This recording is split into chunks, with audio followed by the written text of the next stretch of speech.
అమ్మగారు.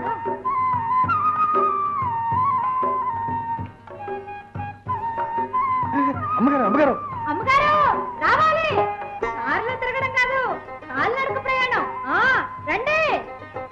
మరేం అనుకోకండి అమ్మగారు, అది ఒట్టి అల్లరి పిల్ల. అవును గోపయ్య, అందుకే జానకంటే నాకు చాలా ఇష్టం. మీరు మంచివారు కనుక సరిపోయింది. పెళ్ళయ్యాక దాని మొగుడు ముందు కూడా అలా అంటే నీకు అనుమానం అక్కర్లేదు గోపయ్య. పెళ్లి కాగానే ప్రతి ఆడది గంభీరమైన స్త్రీమూర్తిగా, తల్లిగా, అనురాగవల్లిగా, ఆదర్శమూర్తిగా మారిపోతుంది. అబ్బా, ఎంత బాగా చెప్పారు అబ్బగారు. మా చెల్లెలు కూడా అలా అవ్వాలని దీవించండి.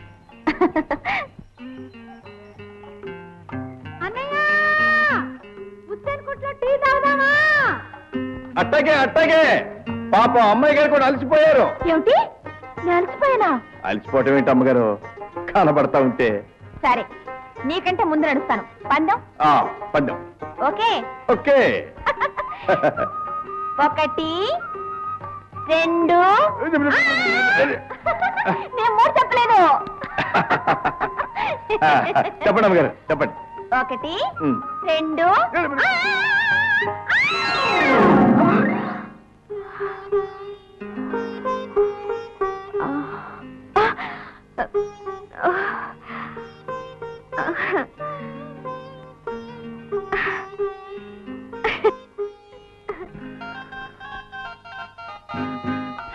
అమ్మగారు రండి రండి.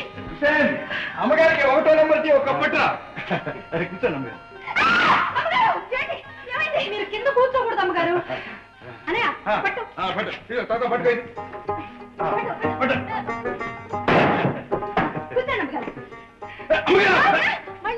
దుమ్మమ్మగారు అంతా దానికి ఏంటి అమ్మోడు పట్ట.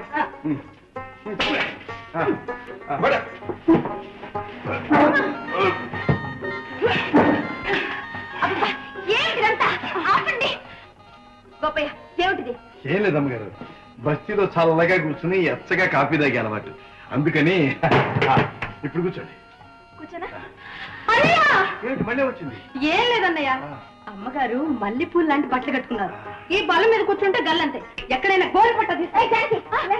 ఏమిటిది?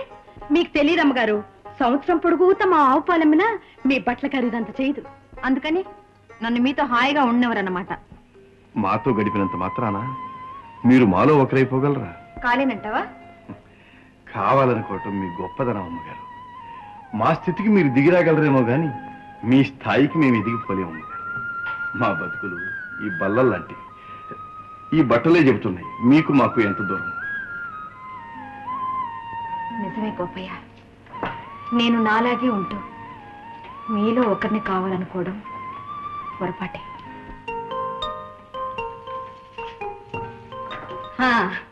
అమ్మగారు వస్తదియా, అస్సలు మాలాగే ఉన్నారు.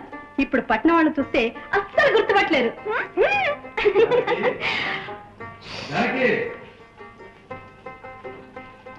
జానకి, అమ్మగారేది? జానకి, చూచావా మనలో ఒకరు కావాలని అమ్మగారు ఎంత అదుద్దా పడుతున్నారు. రంగుల కల్లా రాధమ్మ గారు వచ్చారు.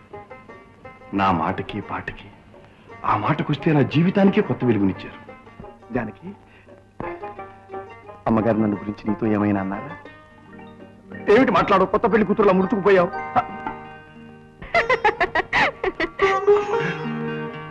మీరా? మా జానకి అనుకుని ఏమేమో మాట్లాడాను. మనసులో ఉన్నది, ఊహించుకున్నది బయటికి చెప్పేశాం, అంతేగా? అది కాదమ్మగారు. గోపయ్య, ఏకాంతం మనుషుల్ని ఎంత దగ్గర చేస్తుందో ఇప్పుడు అర్థమైంది. అది సరే, మీరు ఈ బట్టల్లో వేసుకోకూడదా? మిమ్మల్ని నా నుంచి దూరం చేసే ఆ అంతస్తుని నేనే దూరం చేసేశాను. కానీ కాసేపేగా. చూడు గోపయ్య, ఇక మీదట నన్ను చూసి మీరు అనవసరమైన మర్యాదలు మానేయాలి. ఇప్పుడు నేను కూడా మీలో ఒకదాన్ని.